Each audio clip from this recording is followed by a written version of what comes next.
আসসালামু আলাইকুম সবাইকে। আশা করি তোমরা সবাই ভালো আছো। আমরা প্রায় অনেকদিন পর মুনাফা অধ্যায়ের আবার শুরু করতেছি। আমরা বিগত ক্লাসে মুনাফা 2.2 এর ২ টা সূত্র শিখছিলাম। তোমাদের কি মনে আছে? কি, কি সূত্র ছিল? আমরা পড়ছিলাম চক্রবৃদ্ধির মুনাফা কি জিনিস? চক্রবৃদ্ধির মুনাফা হচ্ছে একটা চক্রের মধ্যে বাড়তেই থাকতো, বাড়তেই থাকতো। অর্থাৎ ১ বছর আগে যেটা আমার মূলধন ছিল এটাই ১ বছর পর যখন মুনাফা হবে, তখন আরেকটা মুনাফা সহ মুনাফা আসল হয়ে যাবে না? এই মুনাফা আসলটা এর পরের বছর থেকে এইটা আবার মূলধন হয়ে যাবে। এটার মধ্যে আবার মুনাফা আসবে, আবার মূলধন হবে, এভাবে চলতে থাকবে। মানে একটা চক্রাকারে মুনাফা বাড়তেই থাকবে, বাড়তেই থাকবে। তো এখানে আমরা ২ টা সূত্র শিখছিলাম। একটা সূত্র হচ্ছে যে সি, সি মানে কি? সি মানে হচ্ছে চক্রবৃদ্ধির মূলধন। মানে একটা নির্দিষ্ট সময় পর আমার কাছে কত টাকা মূলধন থাকবে। মানে মুনাফা যোগ আসল। মুনাফা আসল কত টাকা থাকবে এটা হচ্ছে সি। মানে চক্রবৃদ্ধির মূলধন এই যে চক্রবৃদ্ধির মূলধন। সি সূত্র কি? সি সমান সমান P into 1 plus R to the power N. এখানে পি হচ্ছে আসল অর্থাৎ একদম শুরুতে আমরা যে টাকাটা ব্যাংকে জমা রাখবো সেটা। 1 তো 1 আর কি? আর মানে মুনাফার হার আর n মানে কি? সময়। ঠিক আছে? আচ্ছা। এইখানে n এর একটা বিশেষ পরিচয় আছে। n এর পরিচয় হচ্ছে যত দিনে তোমার একটা চক্র সম্পন্ন হয়। এখন ধরো তোমার যে এইটা একটা ব্যাংক, হ্যাঁ? আরেকটা হচ্ছে এই একটা ব্যাংক। এখন ২টা ব্যাংকের ধরো ২ টা নিয়ম। ও বলল কি আমি প্রতি ৬ মাসে একটা চক্র দিব। ও বলল যে না আমার ১ বছরে একটা চক্র হবে। এখন যখন তোমাকে এই ৬ মাসে এটা দিয়ে ম্যাথ করা লাগবে, হ্যাঁ? যে ৬ মাস চক্র হয়, তখন তুমি n এর মান কি বসাবা? হুম? ধরো তোমাকে বলল যে ৩ বছরের জন্য টাকাটা রাখো। তাহলে ৩ বছরের ভিতরে তুমি কি n এর মান এখন ৩ বসাবা? না। যদি এমন হইতো যে হ্যাঁ, প্রতি ১ বছরে একটা চক্র হয়, তাহলে ৩ বছরে কয়টা চক্র হবে? ৩ টা। তখন হবে n এর মান ৩। n মানে হচ্ছে কতগুলা চক্র হচ্ছে। তাহলে ৬ মাসে দেখো তো তোমার যখন একটা চক্র ৬ মাস, তাহলে ১ বছরে তোমার কয়টা চক্র হবে? ২ টা না? ২ টা চক্র হবে। কারণ ৬ মাস, ৬ মাস। ১২ মাসে তোমার ১ বছর হয়। আর ১ বছরে যেহেতু ২ বার চক্র ঘুরতেছে তাহলে ২ টা চক্র। তাহলে ৩ বছরে কয়টা? তোমার টোটাল ৬ টা চক্র হবে না? তাহলে এই যে এখানে n এর মান তাহলে তখন তোমার ৬ বসানো লাগবে। আশা করি বুঝতে পারছো। এটা আমরা একটা ম্যাথ যখন করব তখন আরো ক্লিয়ার হয়ে যাব। চলো আমরা হচ্ছে আজকের উদাহরণ দিয়ে শুরু করি। আমরা হচ্ছে উদাহরণ ২ দেখব। উদাহরণ ২ কি বলছে দেখো। দেখো, বলছে বার্ষিক ১০.৫০% মুনাফায়। তাহলে এটা কিসের মান? এটা আর এর মান। মুনাফায় ৳৫,০০০ তাহলে এটা কি আসল না? আসল। ২ বছরের চক্রবৃদ্ধি মুনাফা। তাহলে এটা কি? সময়। এটা হচ্ছে n এর মান। আচ্ছা। চক্রবৃদ্ধি মুনাফা নির্ণয় এখানে কিন্তু আমারে বলে নাই যে কত মাসের চক্র বা ১ বছরের চক্র নাকি ২ বছরের চক্র কিছু বলে নাই। যখন বলবে না তখন আমরা ধইরে নিব যে ১ বছরে ১ চক্র। তাহলে n এর মান অর্থাৎ এখানে যেটা দেওয়া থাকবে এটাই n এর মান হবে। আচ্ছা। বুঝাইছে কি দেখো তো? ২ বছরে চক্রবৃদ্ধির মুনাফা। দেখো, এটা কিন্তু মুনাফা চাইছে। চক্রবৃদ্ধির মূলধন চায় নাই। চক্রবৃদ্ধির মূলধন হইলে আমরা এই সূত্রটা ব্যবহার করতাম। কিন্তু চক্রবৃদ্ধির মুনাফা কিভাবে বের করে মনে আছে? চক্রবৃদ্ধির মুনাফা? চক্রবৃদ্ধির মুনাফার একটা সূত্র ছিল। মুনাফার সূত্র কি? C minus P. এই যে এখানে সি মানে কি? চক্রবৃদ্ধির মূলধন না? অর্থাৎ টোটাল মুনাফা সহ আমার আসল যেটা এটা। এই পুরাটা থেকে যদি আমি আমার আগের আসল বাদ দিই, হ্যাঁ? এটা হচ্ছে ওই 2.1 এর মতো। যে আমার কাছে কি দেয়া থাকবে? আমার কাছে মুনাফা আসল দেয়া থাকবে। মুনাফা আসল এটা আসল হয়ে গেছে। আচ্ছা যাই হোক। তো ধরো সি মানে হচ্ছে মুনাফা আসল। মুনাফা আসল থেকে আমি যদি এই যে এটা কি পি মানে আসল না? এই হচ্ছে আসল। মুনাফা আসল থেকে আমি যদি আসল বাদ দেই, তাহলে কে থাকে? আমার মুনাফা থাকে না? তাহলে মুনাফা বের করার সূত্র কি? মুনাফা বের করার সূত্র হচ্ছে সি মাইনাস পি। তাহলে সিটা হচ্ছে চক্রবৃদ্ধির মূলধন, পি হচ্ছে আসল। তাহলে এই সূত্র দিয়ে বের করার জন্য দেখো, পি তো আসল। এই পি এর মান আমার কাছে কিন্তু দেয়া আছে, তাই না? দেয়া আছে। কিন্তু সি তো নাই। তাহলে সি এর সূত্র দিয়ে আগে আমরা সি বের করব। ঠিক আছে? চলো আমরা সি এর সূত্র দিয়ে সি বের করি। সি। সি এর সূত্র কি? সি এর সূত্র হচ্ছে এই যে এটা যেটা। পি গুণন ১ যোগ আর টু দি পাওয়ার n, তাই না? এখানে আমরা আগে লিখে নিব, হ্যাঁ? আমি কিন্তু এগুলো বারবার লিখি না। এখানে হচ্ছে আমরা আগে লিখে নেব যে কি দেয়া আছে আমাদের। আমাদের কি দেয়া আছে? দেয়া আছে হচ্ছে এই যে r এর মান এত, p এর মান এত, n এর মান এত। এটা আমরা সাইডে লিখে দিব যে n এর মান হচ্ছে 2, p এর মান হচ্ছে আমাদের ৫,০০০, তারপর r এর মান কত? ১০.৫০%। আবার পার্সেন্টে ভাঙাবো। ভাঙাই কিভাবে? ১০০ দিয়ে ভাগ করে না? তাহলে ১০.৫০ ভাগ হচ্ছে ১০০। এটা হবে আমার r এর মান। তারপর আমরা এই সূত্রে বসাবো। তাহলে c এর জায়গায় p এর মান কত? ৫,০০০ বসাইলাম ৫,০০০ গুণ ১ যোগ r, তাহলে r এর মান এটা। তাহলে ১ যোগ ১০.৫০/১০০০ তো না ১০০, তাই না? ১০০ ইনটু পাওয়ার হচ্ছে r মানে স্কয়ার। ওকে। এবার এটারে কি কোনোভাবে সহজে হিসাব করা যায়? বলো তো? সহজে কিভাবে হিসাব করা যায়? সহজে কিভাবে হিসাব করা যায়? আ সহজে না। এটা সহজে হিসাব করা একটু কঠিন, হ্যাঁ? আমরা একটু ক্যালকুলেটরে করব। দেখো কিভাবে করব? প্রথমে হচ্ছে ১০.৫ রে ১০০ দিয়ে ভাগ করব। তাহলে 10.5 0 দিতে পারো, 0 দেওয়া না দেওয়া একই কথা। ডিভাইডেড বাই হচ্ছে ১০০ পাইলাম। এটার সাথে কি হইছে আমাদের? ১ যোগ হইছে না? তাহলে এটার সাথে যোগ হবে ১ করলাম। এটার কি হইছে? স্কয়ার হইছে না? তাহলে এটার আমরা স্কয়ার করি। স্কয়ার করব কিভাবে? এই যে স্কয়ার। করলাম স্কয়ার। তাহলে কত আসলো? এটা আসছে না? এবার এইটার সাথে আমরা আগে একটু লেখা নিই, হ্যাঁ? যাতে করে আমাদের সমস্যা না হয়। ৫,০০০ তো আছেই। আর এই পুরাটা আমরা যে এই যে এতখানি পাইলাম, এই পুরাটার আমরা ক্যালকুলেটরে হিসাব করছি দেখো। প্রথমে হচ্ছে এই ২ টারে ভাগ দিছি, পরে এটার সাথে ১ যোগ করছি। পরে টোটাল যেটা হইছে এটার স্কয়ার করছি। কত আসছে? 1.221025।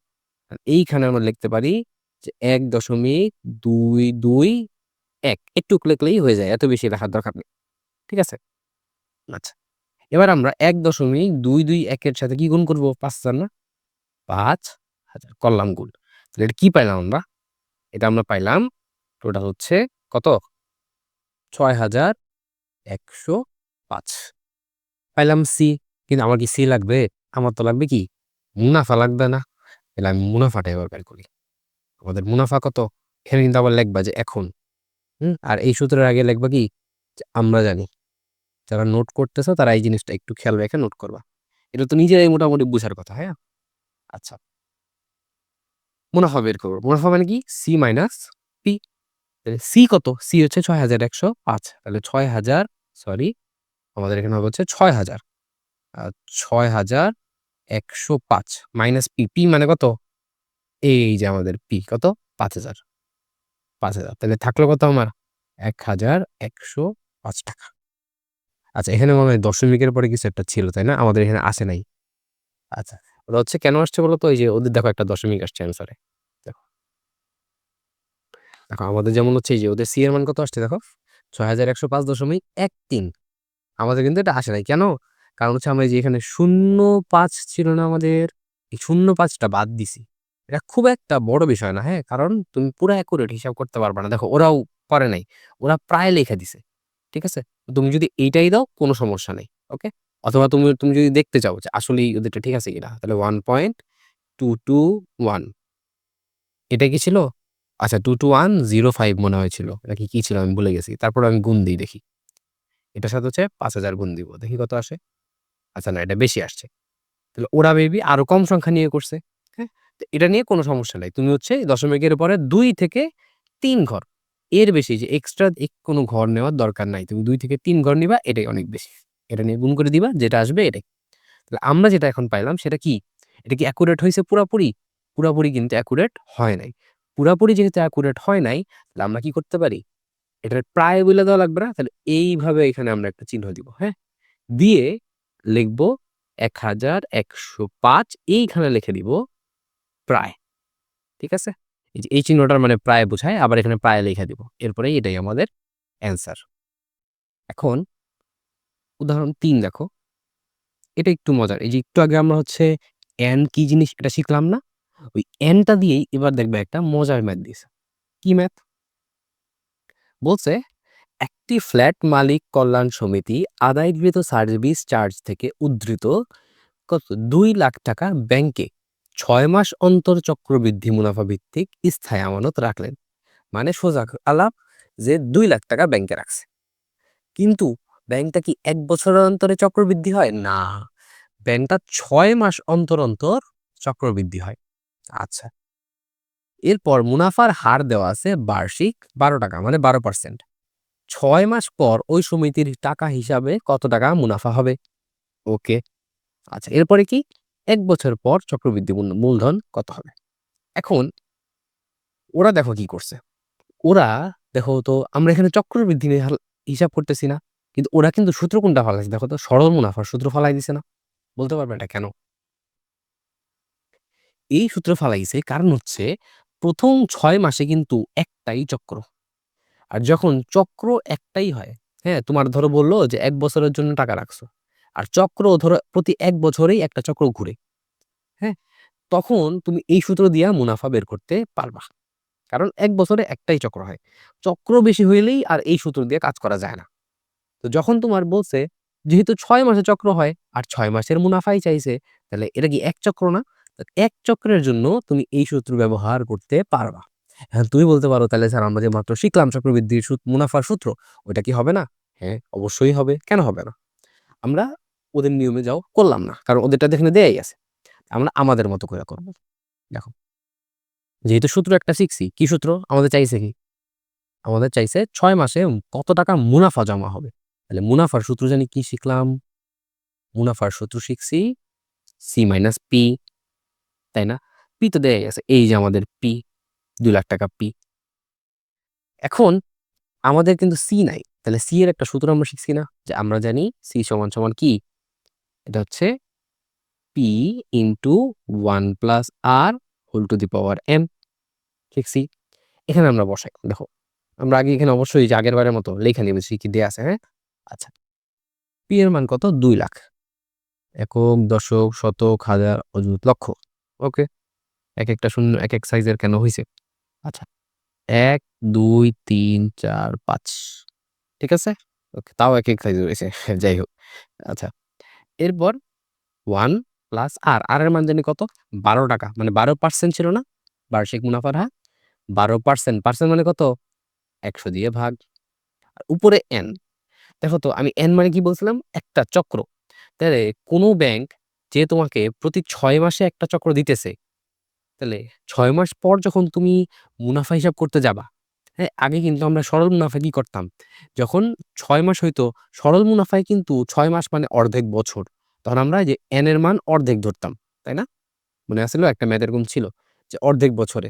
তখন n এর মান অর্ধেক ধরতাম। কিন্তু এটা তো চক্রবৃদ্ধি। হ্যাঁ? তুমি যখন এই যে এই সরল মুনাফার সূত্র বসাবা, তখন দেখো এই যে n এর মান ওরা কিন্তু অর্ধেকই বসাইছে। দেখছো? 1/2 ৬ মাস মানে অর্ধেক বছর। কিন্তু আমরা কি সরল মুনাফার সূত্র দিয়ে করতেছি? করতেছি না। আমরা চক্রবৃদ্ধির মুনাফা দিয়ে করতেছি। তাহলে চক্রবৃদ্ধির মুনাফায় n এর মানে কি? n মানে হচ্ছে চক্র কয়টা হইছে। অর্থাৎ যেই সময়ের জন্য আমি টাকাটা রাখছি, ওই সময়ের মধ্যে কয়টা চক্র ঘুরছে টাকা। এখন দেখো, আমার প্রতি চক্র ঘুরে ৬ মাসে, আবার আমি মুনাফাও চাইতেছি ৬ মাস পর। তাহলে চক্র কয়টা? অবশ্যই একটা চক্র না? তাহলে এইটার ক্ষেত্রে আমরা লিখব যে n এর মান হচ্ছে আমাদের ১। তাহলে এখানে আমরা বসাবো ১। এরপরে আমরা হিসাব করি দেখো। এখানে ২,০০,০০০ আছে থাক। ২,০০,০০০ নিয়ে আমার কোনো কাজ নাই। এটার একটু লসাগু করি। নিচে ১০০ আসবে। ১ দিয়ে ১০০ রে ভাগ করলে ১০০ই আসে। আবার ১০০ দিয়ে ১ রে গুণ করলে উপরে ১০০ই যায়। যোগ ১০০, ১০০ কাটাকাটি থাকে ১। ১ দিয়ে ১২ র সাথে গুণ করলে ১২। আচ্ছা, এটা আমি সরাসরি এটার সাথে গুণ দিয়ে দিতে পারি এভাবে, হ্যাঁ? আচ্ছা, এতে করে কি হবে? আমার এই যে ২ টা শূন্য কাটা যাবে। আর কিছুই হবে না। আচ্ছা, তাহলে ২,০০০ আর উপরে আছে কত? এই ১০০ আর ১২ যোগ করলে ১১২। তাহলে ২,০০০ আর ১১২ যোগ করলে কত হয়? গুণ করলে সরি। ২,০০০ গুণ ১১২ গুণ করলাম কত আসতেছে? ২,২৪,০০০ ৳২,২৪,০০০ তাহলে এটা কি পেলাম? সি। বাট আমার কি সি চাইছে? আমার কিন্তু সি চায় না। আমার কাছে কি চাইছে? আমার কাছে চাওয়া হইছে, আমি এটা এইখানেই লিখে ফেলি। এটা হচ্ছে আমার কাছে চাইছে এই মুনাফা, তাই না? মুনাফা মানে কি? মুনাফা মানে হচ্ছে সি মাইনাস পি। তাহলে সি কত? সি হচ্ছে এইটা ২,২৪,০০০ আর পি কত? ২,০০,০০০ এই যে। তাহলে ২,২৪,০০০ থেকে আমি যদি ২,০০,০০০ বাদ দিই আমার কত হবে? আমার কি ৳২৪,০০০ থাকবে না? এইটাই হচ্ছে আমার ৬ বছরে মুনাফা। তাই না?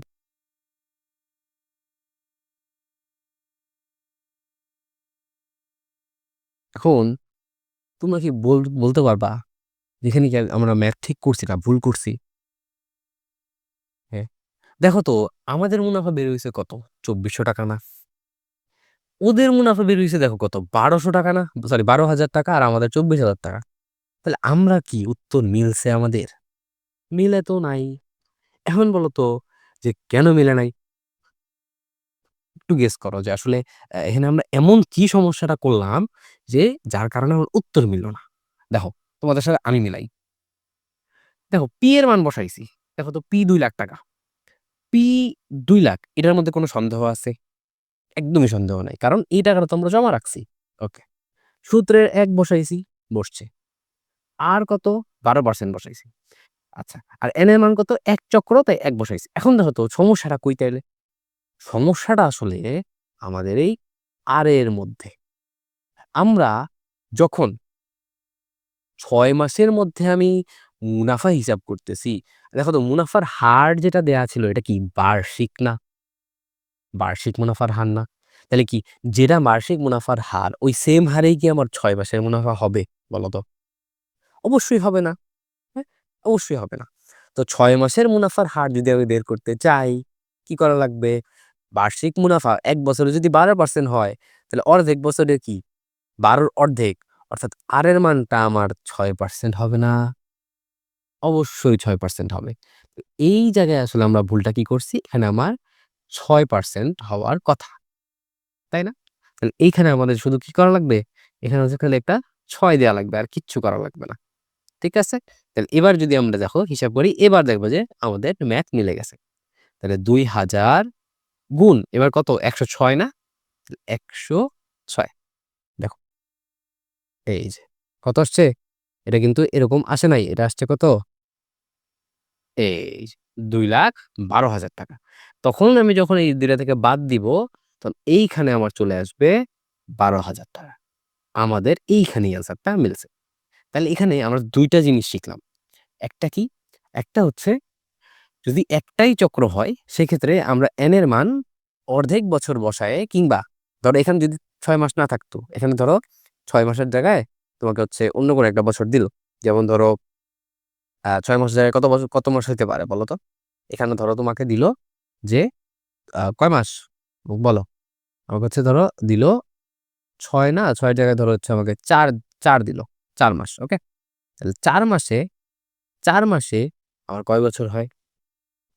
অর্ধেক বছর তো হয় না। ১ ভাগের ৩ ভাগের ১ ভাগ বছর হয় ৪ মাসে। তখন আমরা n এর মান এইটাই বসায়া সরল মুনাফা বের করতে পারতাম। যদি আমাকে বলত যে ৪ মাসের জন্যই মুনাফা বের করো। বাট তখন যদি আমারে বলত যে না, তুমি ১ বছরের জন্য বের করো, তখন আমি কি করতাম? তখন আমি দেখতাম যে ১ বছরে কয়টা চক্র হইতেছে।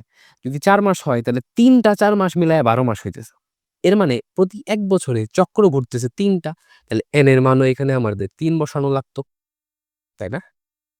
আচ্ছা। যেহেতু n এর মান ৩ বসানো লাগতো, কিন্তু যেহেতু আমার এখন মুনাফা হইতেছে, আমার মুনাফা কিন্তু বার্ষিক হারে হচ্ছে না। মুনাফা হচ্ছে কি হারে? ৪ মাসে। তাইলে কিন্তু দেয়া তো আছে বার্ষিক। তো আমার কি করা লাগতো? যেটা বার্ষিক দেয়া আছে ৪ মাসের কারণে আমার বছর কি ৩ ভাগ হয়ে যেতেছিল না? তাহলে এই ১২ কেও আমরা তখন ৩ ভাগে ভাগ করে দিতাম। কত আসতো? ৪% আসতো। এই ৪% আমরা এখানে বসায়া ম্যাথটা করে ফেলতাম। আশা করি এই ম্যাথটা বুঝছো। এটা বুঝলে মোটামুটি তোমার এই চ্যাপ্টারে সব কনসেপ্ট ক্লিয়ার হয়ে যাবে। এখন এই ম্যাথটা কিন্তু আমাদের শেষ হয় নাই, তাই না? এই ম্যাথে আরো একটা পার্ট বাকি আছে। কি পার্ট? আমরা মাত্র একটা কোয়েশ্চেন অ্যান্সার করছি। আরেকটা পার্ট আছে না? কি বলছে? ১ বছর পর চক্রবৃদ্ধি মূলধন। তাহলে এই সি এর মান চাইছে, তাই না? কিন্তু ১ বছর পর। তাহলে এটা তো সেম, একই জিনিস। পি সেম, আর সেম। কিন্তু এবার দেখো, ১ বছর পর আর, তুমি আর এর মানটা কি বসাবা? মনে রাখবা চক্রবৃদ্ধির বেলায় অবশ্যই সেই আরই বসাবা যেই আরে তোমার একটা চক্র হয়। যদি একটা চক্র ৬ মাসে হয়, তাইলে তুমি পুরা বছরের যেই হার আছে তার অর্ধেক করে দিবা। কারণ ৬ মাসে অর্ধেক বছর হচ্ছে। তাই না? তো সেম ভাবে মানে এক চক্রের জন্য যত দিন লাগতেছে তত দিনে তোমার হার কত সেটা বের করে এই আর এর মান বসাবা। আর n এর মান কত বসাবা? ১ বছরে তোমার কয়টা চক্র ঘুরবে? ২ টা না? তাহলে n এর মান তখন তুমি বসায় দিবা ২। এরপরে যেটা অ্যান্সার আসবে ওইটাই হবে তোমার এটার অ্যান্সার। ঠিক আছে? আচ্ছা। কিন্তু একটা জিনিস মনে রাখবা, তোমাদের বইয়ে যেভাবে ম্যাথটা করছে, এটা নিয়ে কনফিউজ হওয়ার কোনো দরকার নাই, হ্যাঁ? কারণ চক্রবৃদ্ধি মানে কি? চক্রবৃদ্ধি আমি যদি তোমাকে একটু বুঝাই, তোমার বইয়ে এই ম্যাথটা দেখলে তোমার কাছে মনে হইতে পারে যে, আয় হায়! স্যার আপনি কেমনে বললেন আর ওরা কেমনে করছে? ওরা তো আমাদের মতো বসায় নাই। এটা ওরা যেভাবে করছে সেটা হচ্ছে চক্রবৃদ্ধি মানে কি? চক্রবৃদ্ধি মানে হচ্ছে আমার কাছে একটা টাকা থাকবে। এইটার সাথে কিছু পরিমাণ মুনাফা যোগ হবে ১ বছর পর। তাই না? ১ বছর পর। এরপর টোটাল যে টাকাটা, এই যে এখন যে ২ টা মিলায়া যে টাকাটা আমার হইছে, এইটা পরের বছরের জন্য আমার মূলধন হয়ে যাবে না? তাই না? এখানে সেম কাজটা দেখো। ওরা আগে কি করছে? ১ বছরের পরে মুনাফা বের করে ফেলছে। মুনাফা যদি বের করে ফেলে আর মূলধন তো আছেই। তাহলে ১ বছর পর আমি মুনাফার আসল পাইয়া যাবো। এই যে দেখছো? ১ বছর পর অর্থাৎ ৬ মাস পর আমার মুনাফার আসল পাইয়া গেছে। তাহলে ছ এক ৬ বছর ৬ মাস গেছে। তাহলে আরো ৬ মাস পর কি হবে? এইটার সাথে আরো একটা মুনাফা যোগ হবে না? তাই তো হবে।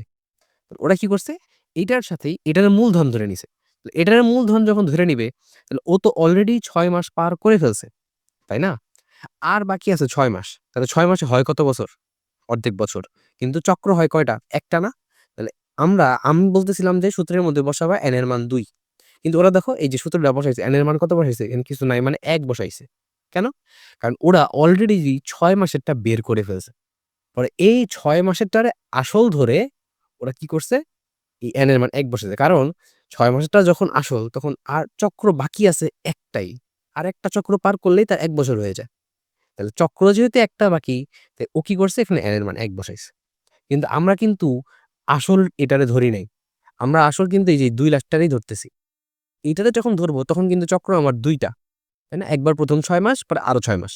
এজন্য আমি তখন এখানে n এর মান ২ বসাবো। আশা করি জিনিসটা ক্লিয়ার হইছে, হ্যাঁ? যেভাবেই করো তোমার উত্তর দেখবা যে এটাই আসবে। ওকে? এরপরে উদাহরণ ৪ এটা আমি করে দিব না, এটা বলে দিচ্ছি। কোন শহরের বর্তমান জনসংখ্যা ৮০,০০,০০০। ওই শহরে জনসংখ্যা বৃদ্ধির হার প্রতি হাজারে ৩০। ৩ বছর পর ওই সংখ্যায় জনসংখ্যা ওই শহরের জনসংখ্যা কত হবে? ৮০,০০,০০০ জনসংখ্যা এটা কি তাইলে? পি এর মান। বৃদ্ধির হার হাজারে ৩০। আমরা কি হাজারে হিসাব করি কখনো? করি না। আমরা কিন্তু ১০০ দিয়ে হিসাব করি। তাহলে ১,০০০ এ যদি ৩০ জন হয়, তাহলে ১০০ তে কতজন হবে? কতজন? ৩ জন হবে না? ৩ জন হবে। তাহলে এই যে ৩ এইটাই হচ্ছে আমাদের মুনাফার হার আর। আর পাইলাম, পি পাইলাম। ৩ বছর চাইছে। তাহলে ৩ বছর নাই কি n এর মান ৩? তাহলে সবই তো আমার কাছে আছেই। আমার কাছে সবই আছে। এই দেখো পি আছে, আমার কাছে পি আছে, আর আছে, এন আছে। আমি খালি বসায় দিব, আমি অ্যান্সার পায়ে যাব। আশা করি খুবই ইজি, হ্যাঁ? জাস্ট সূত্রটা জানলেই এরা হয়ে যায়। ওকে? তো আজকের ক্লাসটা আমরা হচ্ছে এই পর্যন্তই রাখবো। কারণ নেক্সট ক্লাস হচ্ছে আর একটা মতো সৃজনশীল আছে উদাহরণে। এরপরে হচ্ছে অনুশীলনীর কোয়েশ্চেন আছে। তো অনুশীলনী কোয়েশ্চেন গুলা হচ্ছে প্রায় একই। কারণ সূত্র দিলেই হচ্ছে ম্যাথ হয়ে যায়। এটা হচ্ছে অনেকটা 2.1 এর মতো না, হ্যাঁ? 2.1 এ কি হইতো? যতই সূত্র এক হোক, নিয়ম খুবই ভিন্ন, ভিন্ন ছিল, তাই না? একেকটা একেক রকম। কিন্তু এই চ্যাপ্টারে সূত্রও যেমন মাত্র ২ টা সূত্র, আবার এই ২ টা সূত্র সরাসরি এপ্লাই কইরা একদম ইজিলি ম্যাথ করে ফেলানো যায়। কোন প্যাচ গোছ নাই এটাতে। হ্যাঁ? খালি n এর মানটা আর এর মানটা নিয়ে একটু কনফিউশন, হ্যাঁ? এছাড়া কোন প্যাচ নেই। একদম খুব ইজিলি এবং ম্যাথও খুবই কম 2.2 তে, হ্যাঁ? আমি চেষ্টা করব আর ১ ক্লাসে বা ২ ক্লাসের মধ্যে এই পুরো 2.2 শেষ করে দেওয়ার। তাইলে হচ্ছে তোমাদের এই চ্যাপ্টার নিয়ে আর কোনো কোয়েশ্চেন থাকবে না আশা করি, হ্যাঁ? তারপরেও তোমাদের যদি এর পরে আরো কোনো চ্যাপ্টার প্রয়োজন হয়, সেক্ষেত্রে আমাকে জানাবা। অথবা আমি তখন নিজের মতো করে হচ্ছে অন্য আরেকটা চ্যাপ্টার ধরবো। হয়তোবা বীজগণিত বা অন্য কোনো একটা চ্যাপ্টার শুরু করব। তো সে পর্যন্তই সুস্থ থাকো।